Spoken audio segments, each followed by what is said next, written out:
Assalamualaikum warahmatullahi wabarakatuh. Di video kali ini saya akan membagikan tutorial cara mengganti seal shock depan motor CB150R tanpa harus melepas shock depan secara utuh. Nah, bagaimana caranya? Simak videonya sampai selesai dan jangan lupa like, komen, dan subscribe channelnya supaya tidak ketinggalan dari video-video yang kita buat.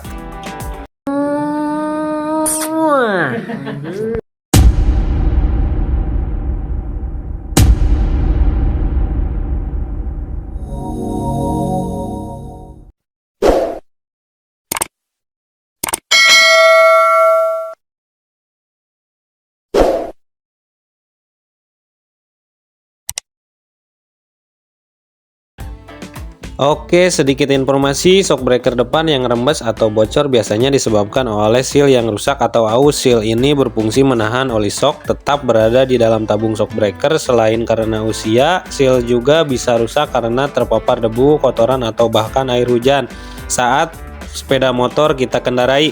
Jika oli rembes, suspensi depan tidak akan berfungsi dengan baik dan bisa menyebabkan kesulitan dalam mengendalikan motor, terutama saat melewati jalan yang berlubang, bergelombang, atau menikung.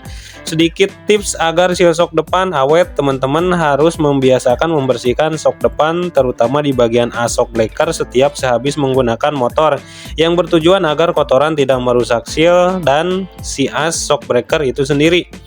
Oke, kita ke tutorialnya penggantian seal shock depan motor CB150R.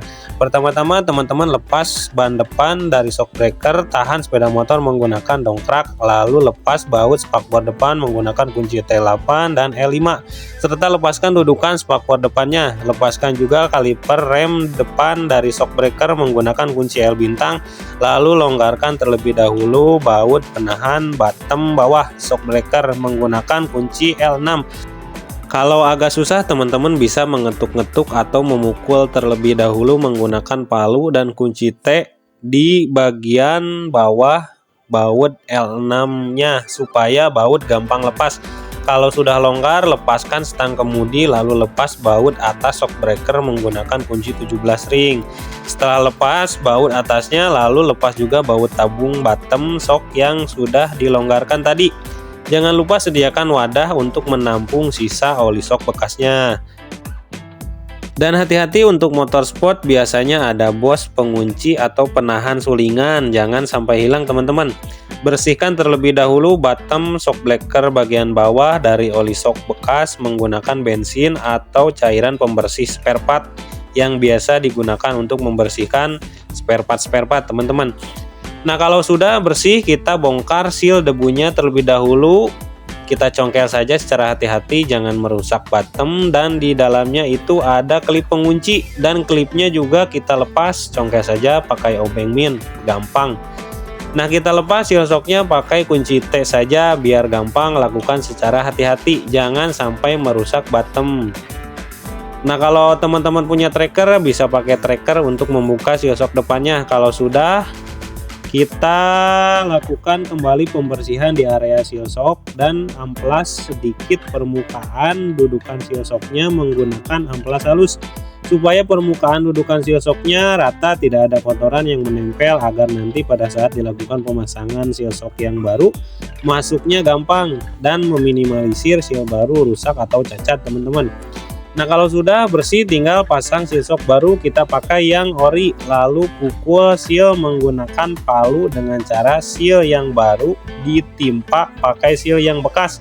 Nah, terus kita pukul-pukul perlahan secara hati-hati seal bekas dengan menggunakan palu tadi.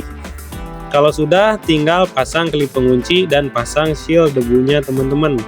Nah, ini kita kasih tip pada saat memasang bottom shock bawah, karena setelah sulingan shock ada bos penahan sulingan sebelum bottom dipasang. Karena shock breaker kita tidak lepas secara utuh, biasanya bos ini susah menempel ke sulingan karena posisi shocknya yang menghadap ke bawah karena kita tidak lepas secara utuh. Nah, kita berkasih stempet sedikit di bagian sulingan supaya busing penahan sulingannya diam. Tinggal kita pasang bottom shocknya secara perlahan supaya bos penahan sulingannya tidak lepas lagi, karena kalau lepas bos ini akan mengganjal di bawah bottom dan nantinya bottom susah dibaut kalau bottom sudah terpasang. di as shock breakernya. Tinggal kita baut saja sampai kencang. Apabila si bottom sudah terpasang, lalu isi kembali oli shock dengan yang baru dengan kapasitas minyak atau oli shock sebanyak 177 ml per tabung.